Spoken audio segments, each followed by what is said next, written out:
So welcome everybody. My name is Denise. You're here to learn about medical degrees in Europe. Now I guarantee you are going to learn so much information. I think a lot of people, when they think about medical degrees abroad, they think, oh, we're going to go to some obscure Caribbean school on an island. But I really think that a lot of US students should be looking to do a medical degree in Europe, and we're going to review why. And today we're really going to focus on two institutions that I've known for a long time. And I'm excited to introduce you to these institutions as well. So what I'd like you to do is, if you can, please grab your favorite beverage and grab your camera. There's going to be so many pieces of information coming your way. I want to make sure that you're ready.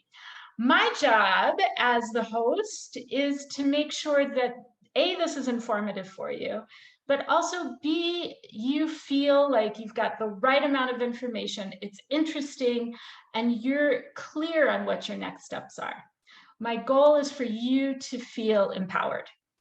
So let's get started. So the two institutions that are with us today, I have special shout out to Cattolica. Cattolica is based in Italy, the University of Cattolica, and then University of Nicosia is based in Cyprus. And I have had the pleasure of working with these institutions for many years. I used to be the director of the Office of International Education at the University of Denver, and I sent probably over 100 students to each institution over the years. And so I have deep knowledge and appreciation for each institution, and really glad to make this relationship with you. All right, so we're starting out with just a little bit of eye candy here. So the photo on the left is Cattolica, which is based in Rome. So that's the Rome photo. The one on the right is found in Nicosia, which is the capital city of Cyprus. And I've been to both locations, and I will say they're gorgeous, and I would move to either one of them in a heartbeat with my family in tow. So, all right, so that's the eye candy. So what I want you to do is pop into the chat. Where have you been abroad? Specifically, I want you to focus on Europe and or on the Mediterranean region, which is what we're focused on today. So if you've been to Italy, pop that in. If you've been to Cyprus or anywhere in the Mediterranean region. So you're going to use the chat feature, which is found at the bottom of your screen. See if you can hit everyone so folks can see where everyone can see, and not just the panelists. So pop it into the chat so everybody can see. And and yes, somebody said I've never been to Europe, so no worries. If you've not been to Europe, pop in, where would you like to go, or where are you dreaming of going? Ooh, Italy, Greece, France, Spain, Western, Eastern Europe, Sarajevo. Yeah, I've heard great things about that. Ireland, France, Belgium, England. Yes, great. So lots of really beautiful places. So the reason I like to ask this question, Greece, Italy, Ireland, Poland, yay. The reason I like to ask this question is because it really, I think, it just sort of fills me with joy to see where people love to go. And so, yeah, I love all of these comments. So thank you everybody for popping in where you either have been or would like to go. And then also in the chat, set it to everyone so everyone can see, is please tell us sort of a little bit about yourself. Are you a student? Are you a parent? Are you a counselor? Are you an IEC? It just sort of helps us understand who's out there. If you're a college student or a high school student. So whoever you are, just pop it into the chat for everybody to see. Oh, freshman, awesome. I love to see folks who are super on the ball. Ah, great. College counselor, parent. college student, IEC, awesome. Awesome, great. All right, so I hope all of this ends up being really informative for you and can help you frame out why you want to hopefully do a degree abroad, medical degree abroad. So my name is Denise Cope, and I'm president of Affordable Degrees Abroad. And I've had the great privilege of being in higher education for about 20 years, most of that in international education. And on my watch, I have sent over 4,000 students to around 150 universities abroad. So I've got a real great global view of how institutions work abroad. And I've personally worked with both Cattolica in Italy and Nicosia in Cyprus. And then I myself have lived and worked abroad in France, Turkey, Japan, and Morocco. And this is just sort of near and dear to my heart. It's really shaped my life and my educational paths. And so I'm hoping to sort of spread the word and spread the love and inspire you to do the same. And I will say my mission is, okay, let me back up. So I am really concerned about the high price tag of US higher education. I've seen a lot of students and families go into a lot of debt, and I feel like I know a better way. And so this is really what my mission is to help families realize like they don't have to just look in the US. There are many quality options abroad that end up often being more affordable. So I'm going to walk you through some examples of this today. And I'd like to introduce my colleagues in crime today. We've got Elizabeth and Loon. Would you guys do me the honor of just giving a quick intro of who you are and sort of why you're sitting here? I will go ahead and start. I'm Elizabeth Tyree, as you can see on the screen. I work at Universita Cattolica because I'm currently living in Rome, Italy. I'm originally from the United States. I grew up in a very small town in upstate New York, and I've lived also in London. And I started working in international education sort of by mistake because I did move abroad to Italy.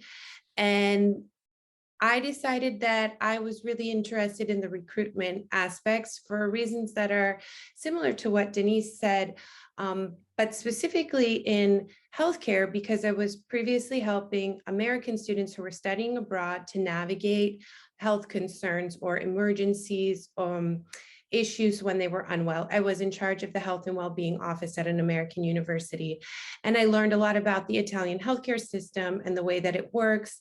And I felt the same way that Denise felt, that there were other opportunities for international education, not just study abroad, not just temporary programs, but that it is an essential skill these days, especially if you're interested in becoming a doctor, to be able to communicate across cultures and understand cultural diversity. And I believe that studying away from home is one of the best ways that you could do that. So that's how I ended up at Universita Cattolica, helping recruit international students to Italy to study medicine. Thank you. And a quick shout out to Elizabeth. It is 2 in the morning there. So thank you, Elizabeth, for stay awake and looking awake. All right. And Loon, can you give us a little bit of context? Yes. Hello, everyone. Great pleasure to meet you over the air today. I was born and raised in Singapore. It's about as far as one can get from Chicago, where I live now. Before joining the University of Nicosia Medical School, I was working in a private school here in Chicago, and now I've been with the University of Nicosia now this is my 7th year. I first started as a student support officer, supporting the medical students who were doing their clinical rotations here. But then I moved into admissions, and I've been doing this for the past 5 years. And most recently, I dealt with the applicants and the candidates for our 4-year program, which is a postgraduate entry. But now we're focusing only on the undergraduate entry for graduating high school students and people planning ahead, such as some of you today. We also have some postgraduate direct learning online programs as well. Yeah, at and the I'll get master's into level. those in a little bit too then. Thank you. Yeah. All right, so thanks to Elizabeth and Loong, and here's what we're up to today. We're gonna look at who should consider doing a med degree abroad in Europe and why. We're gonna do a deep dive with our two universities. We're gonna look at entry requirements, the curriculum, and returning to the US. Also looking at working in the EU as well. And we will also talk about financing your degree abroad, and then jump to next steps and Q&A. So you'll probably notice at the bottom of your screen, there is a place for Q&A. So at any point, you can pop in a question. We've reserved around 15 minutes at the end for your questions. And if for some reason we don't get to them, we'll make sure that you do get a follow-up. So be sure to include your email. And then also I want to point out, there's also a chat feature at the bottom. And we're going to use the chat really to support each other and to sort of like, if you found out something that's really awesome, pop it into the chat. The chat is a way to uplift each other. The Q&A is where the questions go. All right, let's go. All right, I want to orient you to where in the world we are. Basically looking at two beautiful locations in the Mediterranean. Rome, which is where Cattolica Medical School is based. And then if you go further east in the Mediterranean, that's the island of Cyprus. And Nicosia is the capital city, and it is found more or less in the center of the island. And so both of these are great locations. And I have personally been to both locations. And like I said earlier, I would move to either one in a heartbeat.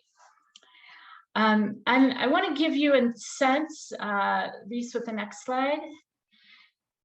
So here's Cattolica, here's Italy. There are 4 campuses of University of Cattolica. It is a big university. And the one for the medical school is based in Rome. And so that's the location there. I will say all of these programs are in English in case you are wondering, so I'll get that out of the way right now. Even though Italian is the main language, both of these programs are English based. And both are based in the EU. So University of Nicosia in Cyprus, there's Nicosia in the center, and you have some photos of the campus. I want to mention that in case you don't know about Cyprus, it's a major tourist destination for Europeans and particularly Brits. But English is widely spoken on the island. It's a very bilingual island between Greek on the left, Turkish on the eastern part, but Greek is the EU part, and then English is the overlay. So it's very bilingual. And culturally bilingual, or culturally bilingual too. All right.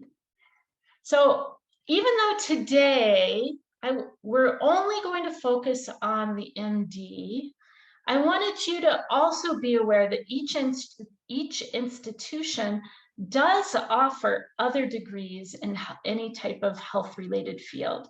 So Cattolica has health management, and you can see University of Nicosia has a lot of different degrees to choose from public health, family medicine, and also PhD, Health Services Administration. So there's a lot out there, but today, for the purposes of what we're up to, we're only going to focus on that MD today. All right, so the very first question I want to get out of the way is, who should consider doing an MD in Europe? So I've identified 2 different profiles. So see if you fit into one of these profiles. So profile 1, you are a high school student or a recent high school graduate, and you are super clear that you want to be a doctor. This has been your dream and you know it. And you're eager to get started. Now, we're going to get in the details a little bit, but if this is you, You should do this because you will save time and money. It is a 6-year degree with no gen ed courses. So it's very condensed in that way and focused. So we'll get into that a little bit, but if this is profile 1. Profile 2, you are a current or recent college graduate, and you're currently applying to medical schools. And so why would you do this? You want to expand your pool of possibilities. And maybe you're freaking out of like, oh, what if I don't get into med school? Then you just need to open up a little bit. There are a lot of possibilities out there. So this is a way to get as many backups as possible. And I want to mention too, like, let's say you're a college graduate and you're a philosophy major and you're like, oh, shoot, I didn't take any pre-med. Don't worry about it. This is another way to actually just start immediately and do your medical degree.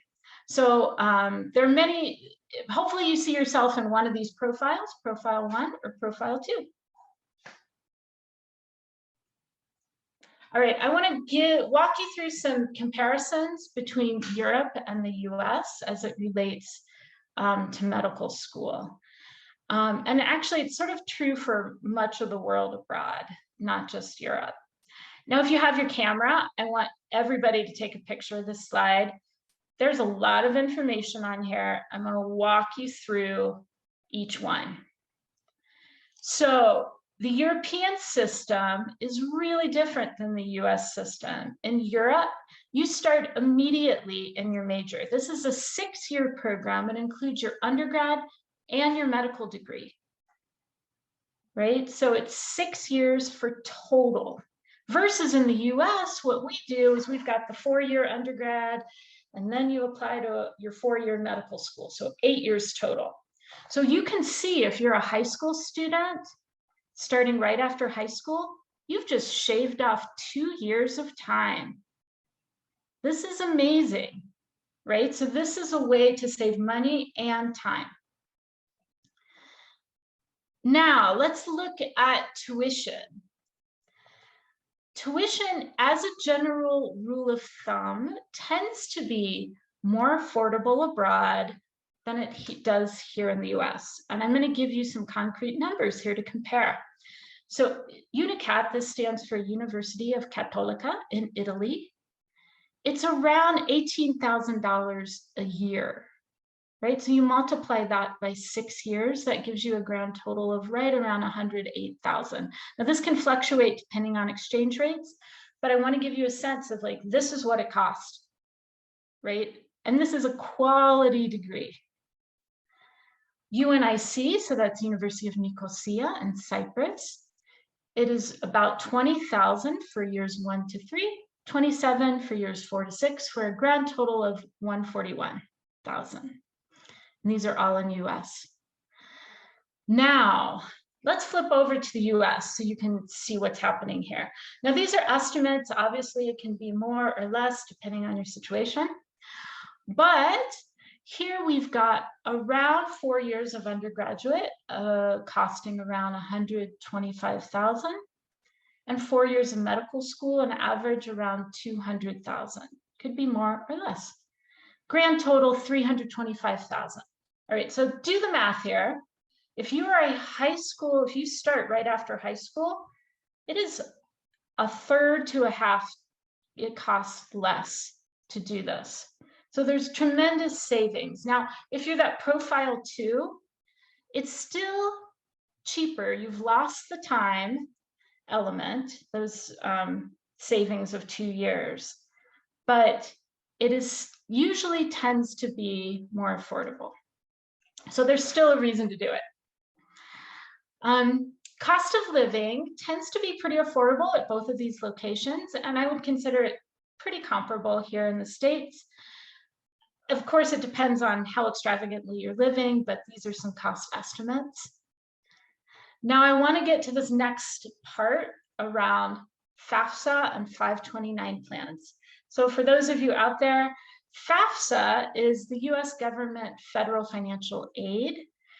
that can be dispersed for educational purposes. So these are student loans. Now, abroad grants are not allowed, so those Pell Grants can't happen. But FAFSA does not actually work for many institutions abroad at the medical school level. There are only 24 universities internationally around the world that take FAFSA and 529 plans. And if you're curious to hear which of those are, please see me afterwards. I'm happy to walk you through how that system works. But as a general rule of thumb, at least for medical school, that is a very small number for FAFSA and 529 plans. If you choose a different program that's not medical school, there's actually 400 universities that are qualified for FAFSA and 529 plans abroad. Now, in the US system, most of those institutions are going to take FAFSA and 529 plans. So that's one key difference I want to make sure to highlight. I also want to highlight one thing that I think is really important, and I think it's really hard for US folks to get our minds wrapped around it. There is a different game with finances in Europe compared to the US. So in the US, the game is this. You start with a super ridiculous high price tag, and then you try to whittle it down through scholarships or whatever, financial discounts and that type of thing. Abroad, you're already starting at a much, much lower rate for a very high quality degree. So the game is just different. You don't have to chase those scholarships as much and count on those scholarships. You're already starting at a much more affordable price point. So that's one of the differences I just want to highlight. All right, Elizabeth, can you tell us a little bit more about rankings and accreditation for University of Cattolica? I would love to. And I will also just kind of chime in about the price tags as well, just to say that you won't really expect too many surprises, at least in Italy either. So increases in tuition fees are very rare, and typically you will always pay what you started at. Even if the university decides that they need to increase tuition, they usually do it for an incoming class. I've been working since 2015. We've only increased the tuition fee once, and it was like 150 to 200 euro a year. So the price game is really much different, as Denise was saying. So to let you know a little bit about Cattolica and why it is a great deal economically, because the academic standards are quite high. So having a high price tag or a low price tag doesn't necessarily dictate what kind of education you're getting. Universita Cattolica is ranked number 149 out of the US QS World Rankings of medical schools.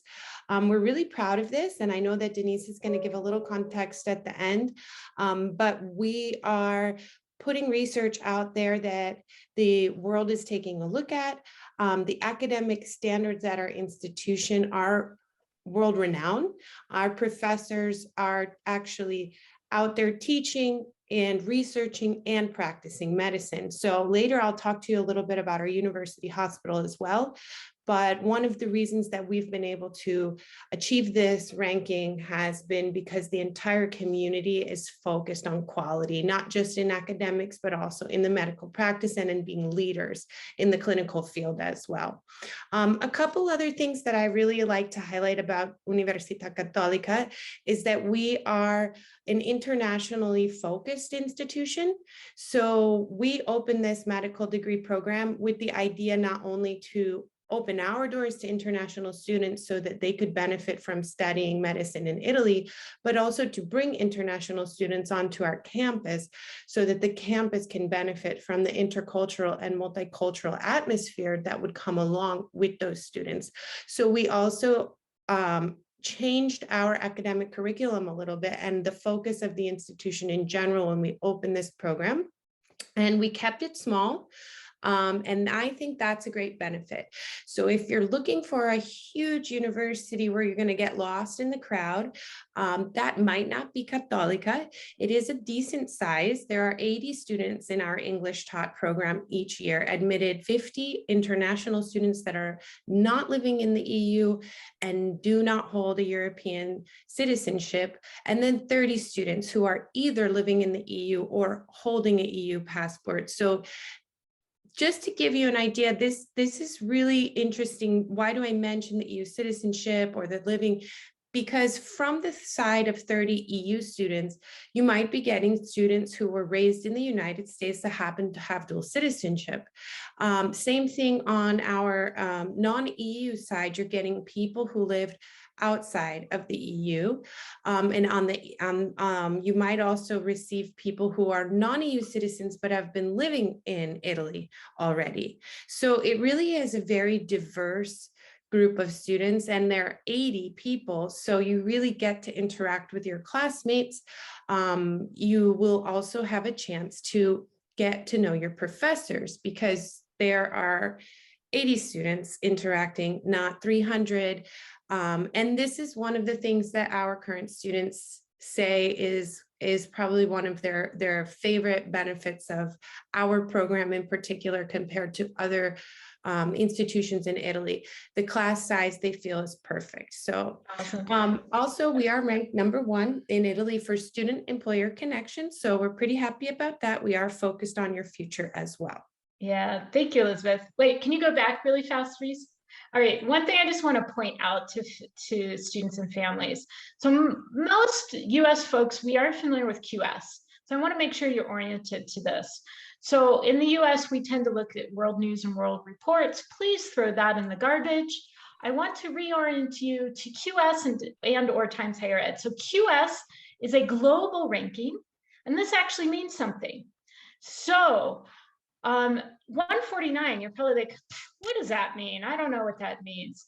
So let me tell you what other institutions are in this immediate range in QS.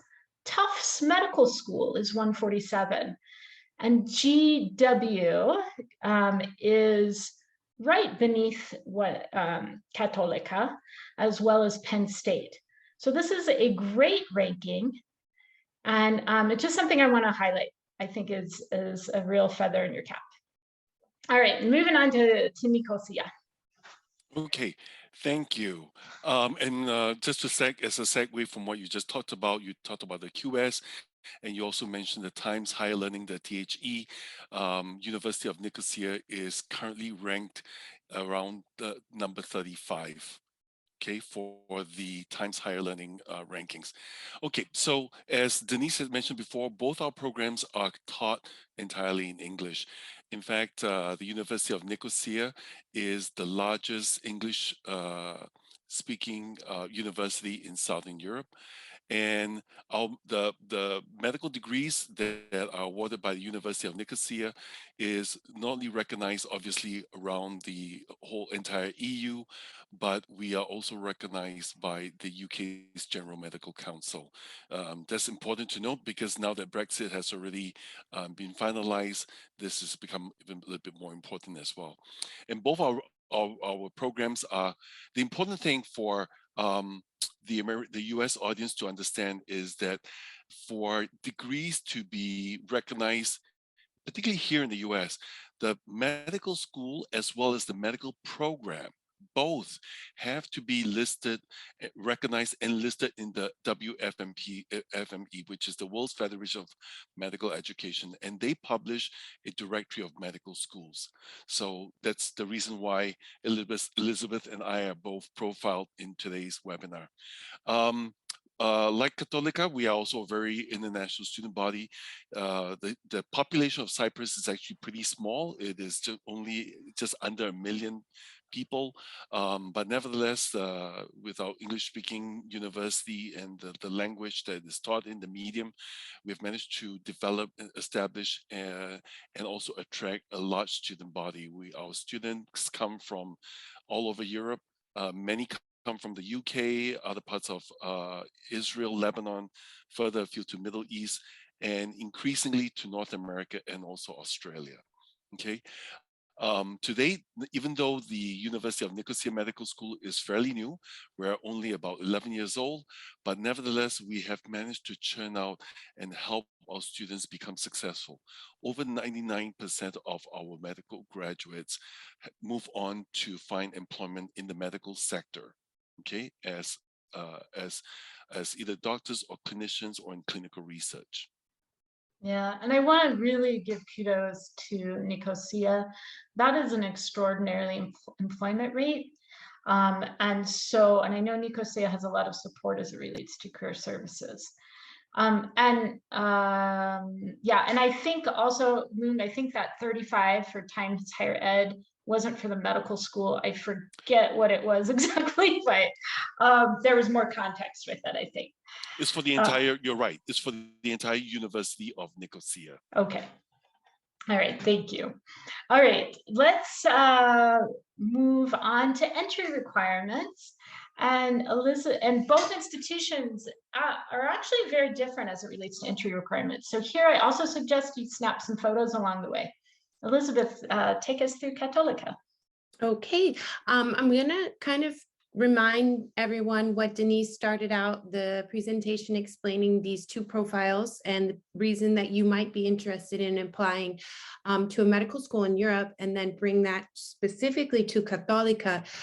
So as Denise was saying before, if you are in high school right now and you know that it's your dream to study medicine, this is an amazing opportunity, because that we are taking students straight out of high school and then putting them directly into a medical school. So you are not only saving the time and money that Denise was explaining, but you're also entering the quality academic program that you're interested in. So aside from, let's say, maybe you're not interested in studying philosophy or taking those gen ed requirements that you probably have to do in undergrad, you're also going to be able to say that you're in a graduate school level already when you get started with our program.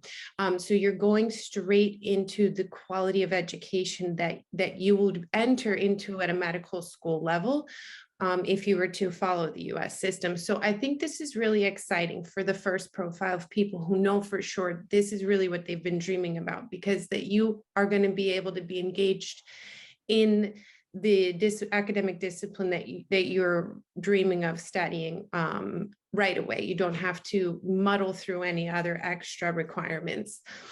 It's important to keep in mind that if you did go to high school in the United States, you do need to have at least 3 advanced placement credits in order for you to be able to be eligible to take our entrance exam, which I will explain to you in a minute what I mean by entrance exam. If you don't have 3 AP credits, we do take these other 2 possibilities, which would fit the profile that Denise was saying, the second profile Denise was talking about before, maybe someone who's a career changer, someone who's already finished their undergrad, whether it be pre-med or in another academic discipline. And the reason that we need either 3 APs, an associate's degree, or 1 year of undergraduate credit is because the Italian education system pre-university has 13 years of schooling. The US system has 12. And so we need to make up for that extra that the students did study during their 5th year of high school. So this is what the Ministry of Education has come to terms with as being a compromise to allow students to come without that 13th year. So something that is really important to understand for Cattolica and Italy in general, I will say, if you're interested in studying medicine in Italy, is that the medical degree programs here are considered a public education system, no matter where you study. Cattolica is the largest private university in Italy, and I believe we are one of the largest in Europe as well.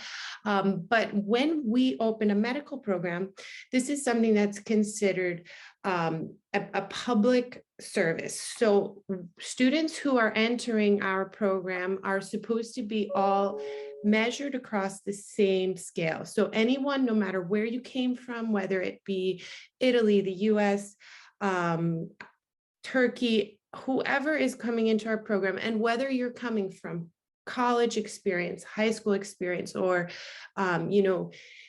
private school, public school, no matter what, the Italian government says you have to be all passing the exact same standards. And I think this is something that's kind of fascinating because we all know that different experiences and different school systems might not necessarily have the same grading scales, the grading system. It's a little bit of a subjective situation. But so what Italy does in order to kind of surpass this confusion about whether people are all, being measured on the same standards is that they do one examination. So if we want to, I think the next slide is our entrance exam. So the reason that we offer this entrance exam is just what I was saying. So all of our students are going to be evaluated based on the exact same criteria. This is what you want to really study for. So something else I like to highlight about coming to Cattolica is that if you didn't have the perfect grades in high school, it's okay. If you are feeling like I've been dying to study medicine, but maybe you had a life experience or you've been busy, or you just know that now's the time that you want to focus on academics, but something kept you from being perfect in high school, you can have an opportunity to study with us. So everyone is going to be measured based on this entrance exam. So what we need is a high school diploma, and it has to have the 3 AP examinations if you're getting a US high school diploma. And then you take our entrance exam. So the entrance exam, you can see here on the slide what it consists of, and you will be given a tool that you can use to study. It's an online examination. It's computer-based, I should say. You will take it on the computer, and you will get an online test simulator from us if you apply to our program, so that you can just take practice tests and prepare for this examination. If you want to find out more about the entrance exam, you can also go to our website and see some test prep materials. But this is where we really see two things. When students take our entrance exam, we're checking for two things. One, that you have the knowledge that you need in order to succeed in the program. So that's why we're focusing on biology, chemistry, physics, math. So if you didn't take these subjects in high school, you didn't get the best grades in chemistry or biology, as long as you're able to pass these questions on our test, we know that you have the capacity to be able to study at our institution. The other thing that we're looking for is a commitment and a determination, because you're going to need this when you come to Cattolica. So that means you're setting aside whatever else is going on and you're studying hard for this test, because it's just a one-time thing. Kind of like the SATs, let's say. And so we see that you have the drive and the commitment in order to then move forward with our program. So the very last thing you can see on this slide is something called the IMAT.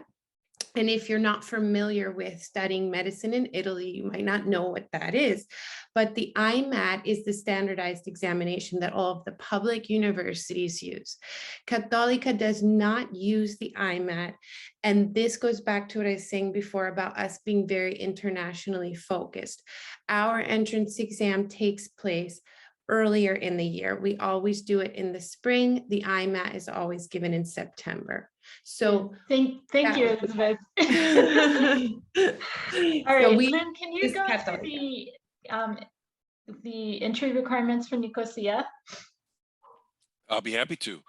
Okay, so ours is somewhat similar, although there are a few differences as well.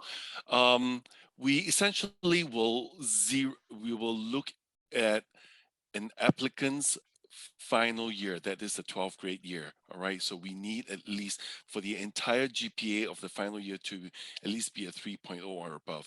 But we will zero in on biology and a second science subject.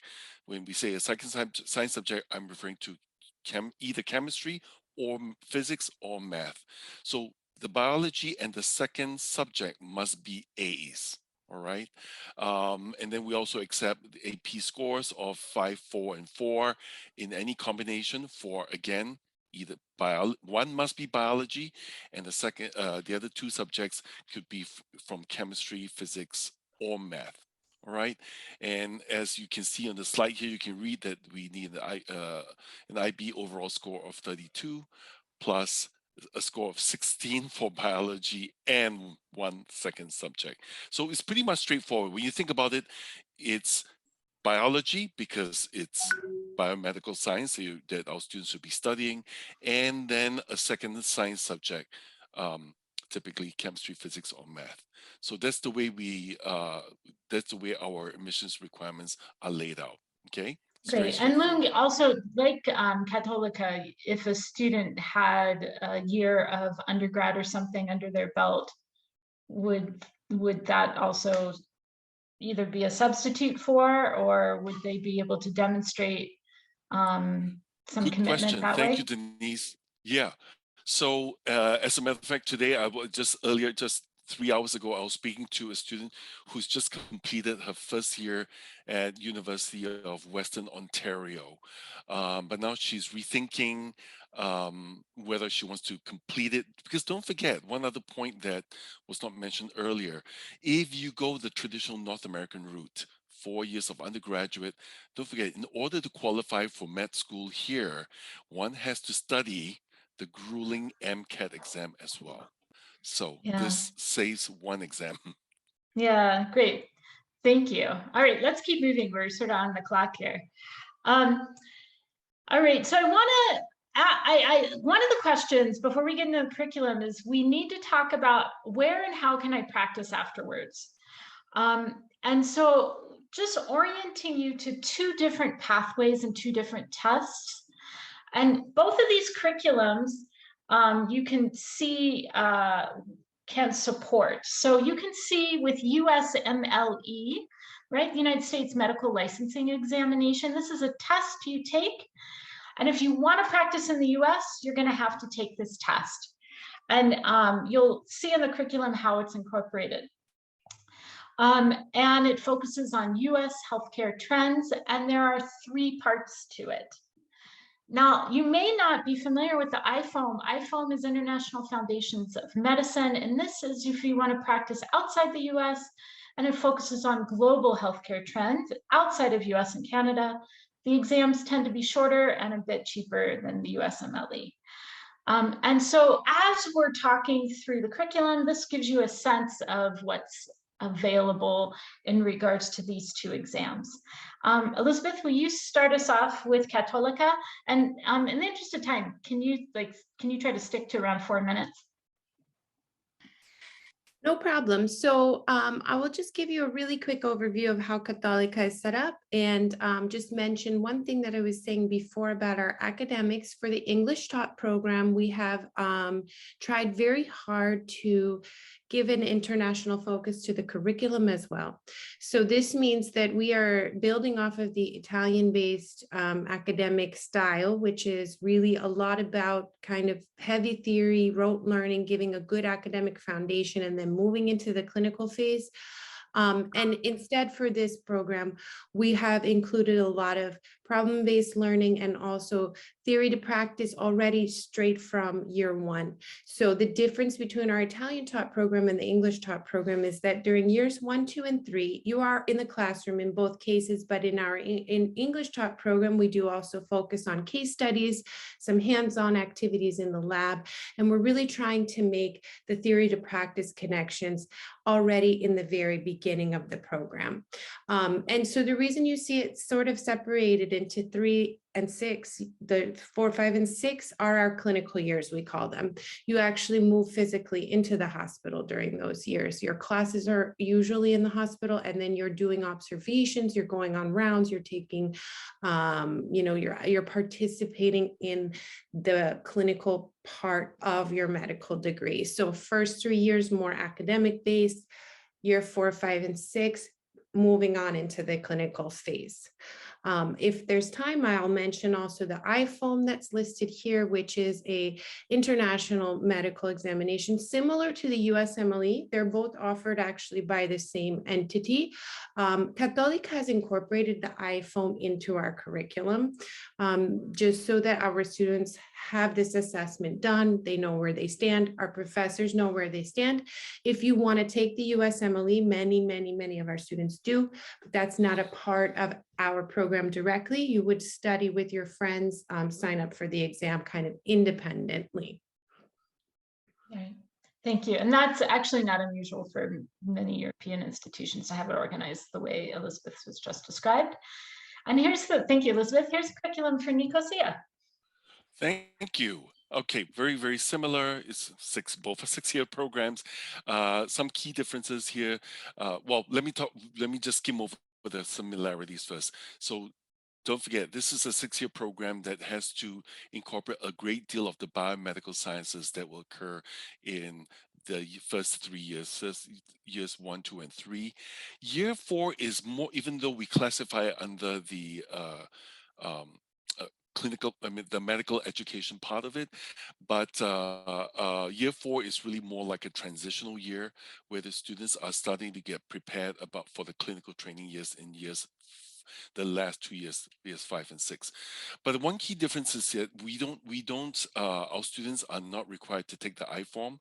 As a matter of fact, our program, it was right from the very beginning in this inception phase, it is mapped against the USMLE Step 1 exam, because the USMLE Step 1 is widely considered to be the gold benchmark for how rigorous a curriculum and a program is.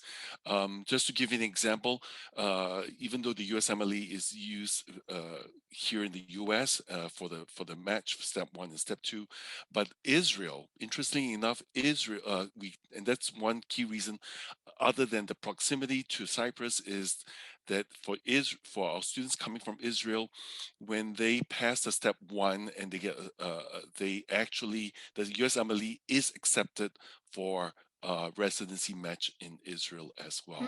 Okay, but one key note at the very bottom is that we actually have a very well-established career support office, because like Cattolica, we have a lot of international students, because we also have a 4-year program that has a lot of international students. But our careers office is there to support our students as they begin to think about, plan, and map out their academic career. This 6 years, it's going to go very fast, because every year there's a lot to focus on for that year, but already they need to start planning ahead for USMLE Step 1, or where they're going to do their clinical electives and so forth.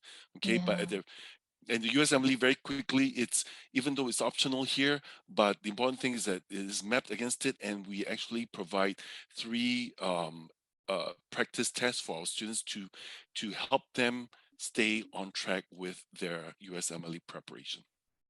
Great. All right. Thank you both. This is really helpful just to sort of see how it's all mapped out. So I wanted each of you to highlight very quickly, we're sort of running low on time here. Can you talk a little bit about the clinicals, Cattolica and then Nicosia? Okay, so this is kind of my favorite part about our program, talking about our hospital, because as I mentioned before, I kind of went around and I saw the hospitals in Rome, and it is definitely one of my favorite hospitals, if you can have a favorite hospital.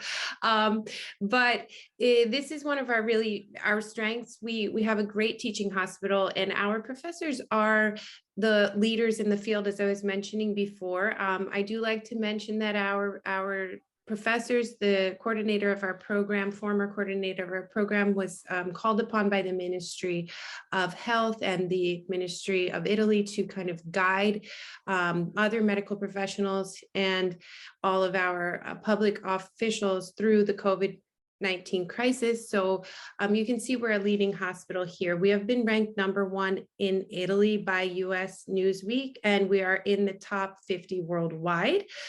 So you're really getting your hands on in not only in the hospital, but also, like I said before, in the classroom, because your professors are working professionals and they're in the field every day, they're doing their jobs, and you're a part of that community right from day one. Great, thank you, Elizabeth. And Loon, can you talk about Nicosia? Yes, absolutely. As you can see, I don't have to read the slides for you.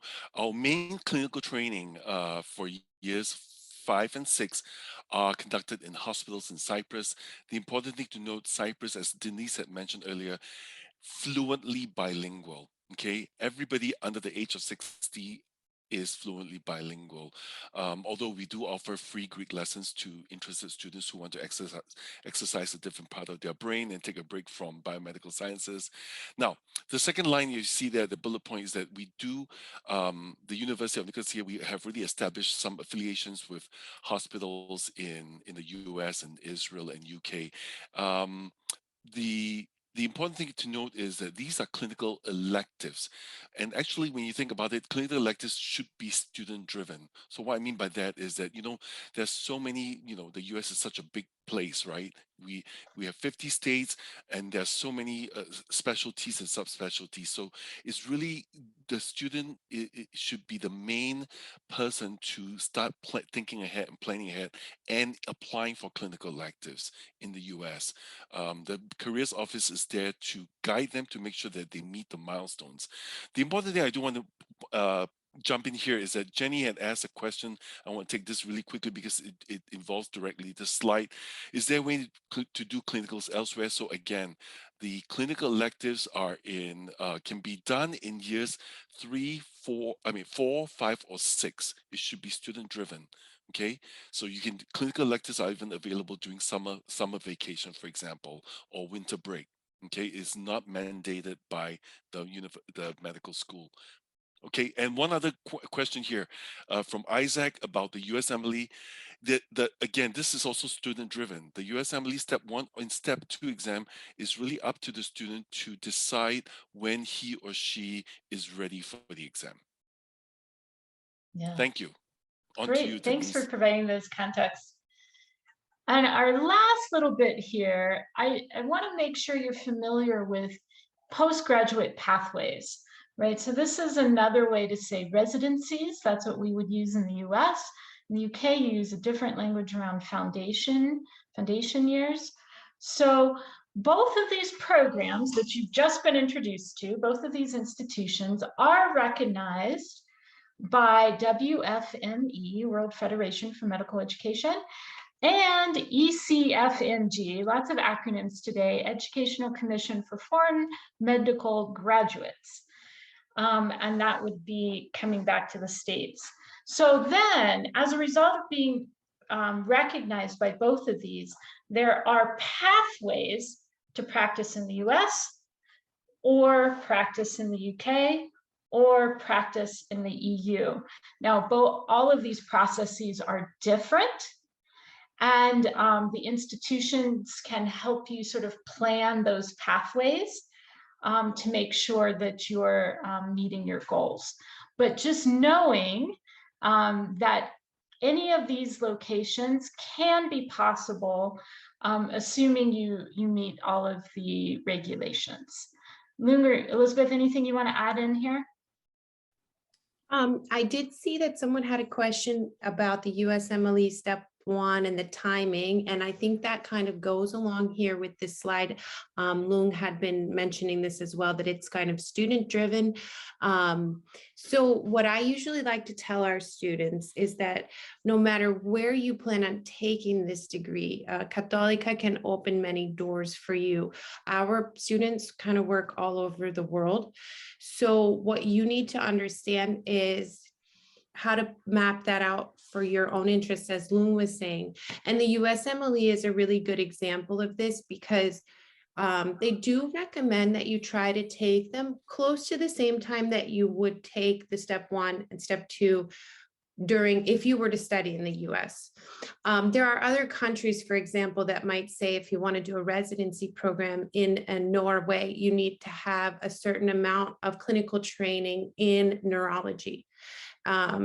So these are just examples that you need to think about as you're going through the program. So this is something you would want to plan no matter where you study, and no matter where you plan on taking that, because let's say you study in the United States and you get licensed in Florida and then you move to New York, you have to know all of these processes and the licensing regulations for each different place that you would work no matter what. So I think it's also good to mention, because it sounds overwhelming if you're thinking about going overseas, but sometimes students overlook how overwhelming it could be even just at home, because the US is a big, diverse country, and each community, hospital, university, they all have their own expectations for what you do after you finish that medical degree.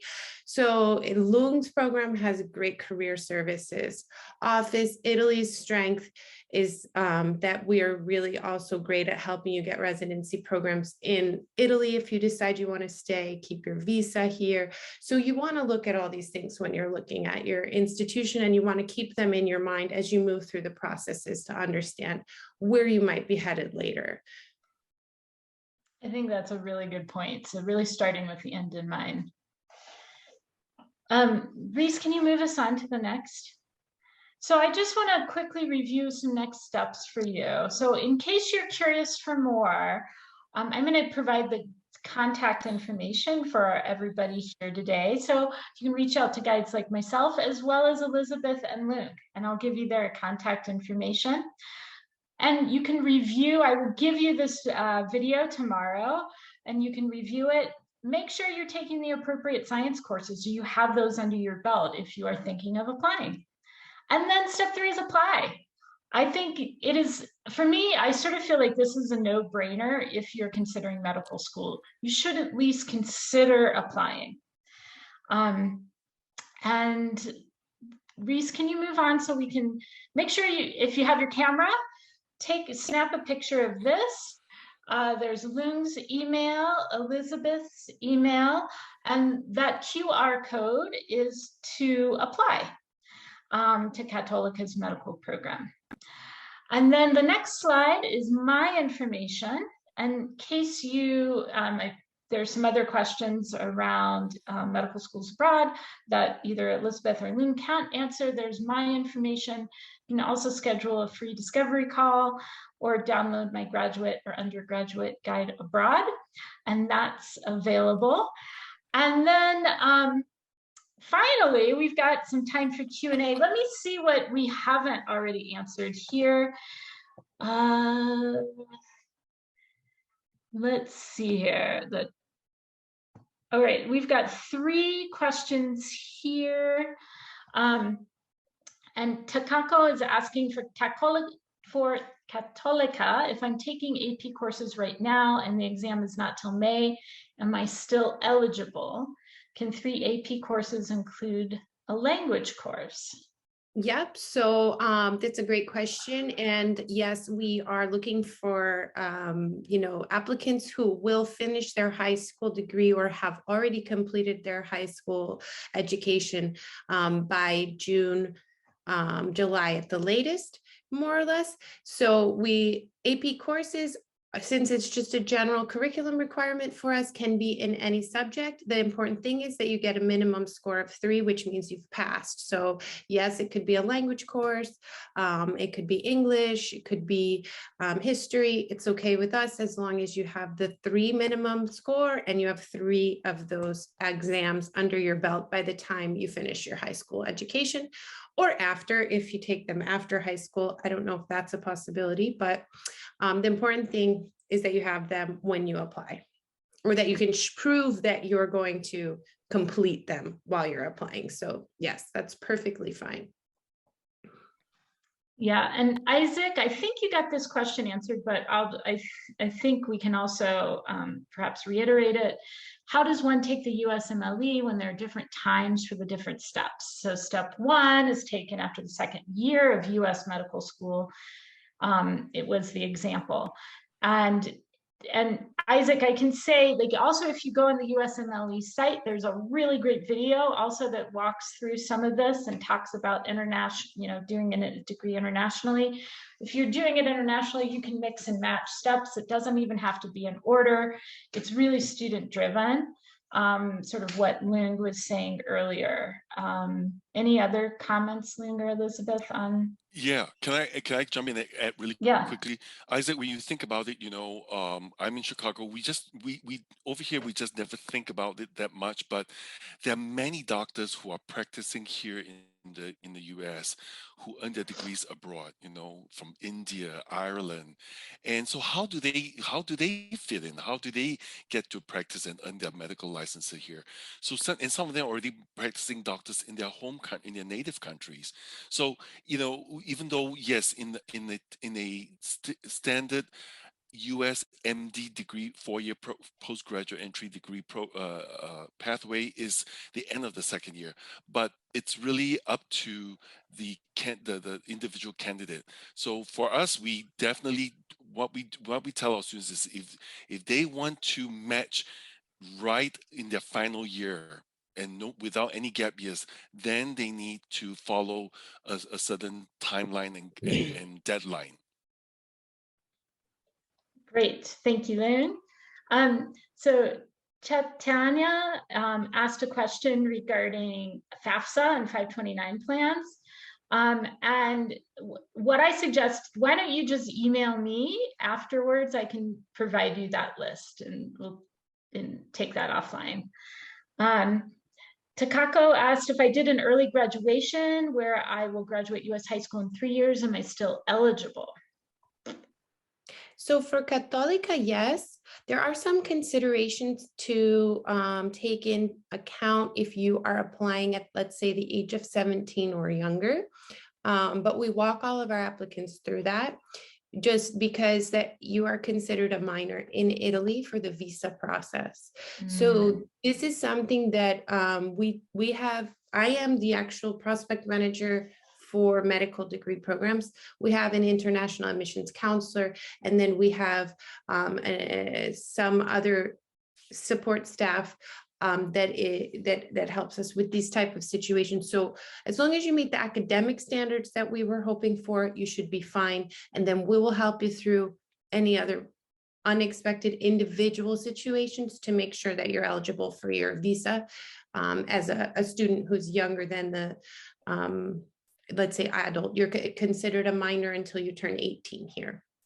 Great. And Lung, we just have about 10 seconds. Is there anything you can add to that? Yeah, one thing I do want to encourage everybody listening in is to, I'm so glad you're here, because this is the first step that you're thinking. If your interest and your enthusiasm for medical studies continues to grow, I would encourage you to reach out to Elizabeth, Denise, and myself, because the earlier you ask, the earlier you start thinking and asking the right questions, you might be able to save yourself some steps in the back end. So say, for example, I'm working with a applicant right now from Brazil, and she comes from the IB program, but she only has one IB subject, biology, but she doesn't have a second. So to that student, I would have advised her, just stick to her Brazilian's national subject exams rather than the IB. So it's just some questions like this, because every school is different, but it's important to think about it and ask the questions as early as possible. Great.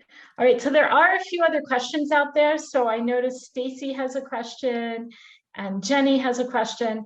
What I'm going to do, just to make sure that you get your questions answered, I will be sure to send those questions to Elizabeth and Lung, and they will reach out to you personally with some information. And Takako, you also have a question around Cattolica as well. So, but I completely agree with what Lung has said. I am so glad you're here.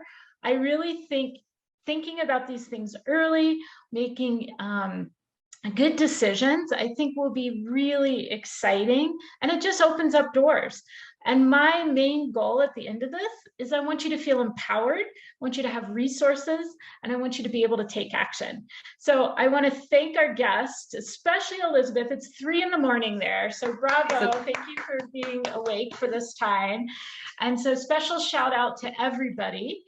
And if you have a question that has not been answered, I will make sure that Lung and Elizabeth do get it so we can follow up with you directly afterwards. And Chaitanya, please reach out to me directly and I can give you that information as well. So thank you everybody for showing up today. It's been a real honor to have you and look forward to hearing from you again. Take care. Thanks, everyone. Thank you. A pleasure. Bye. Good night, Elizabeth. Thank you. All right. Cheers. Stay well.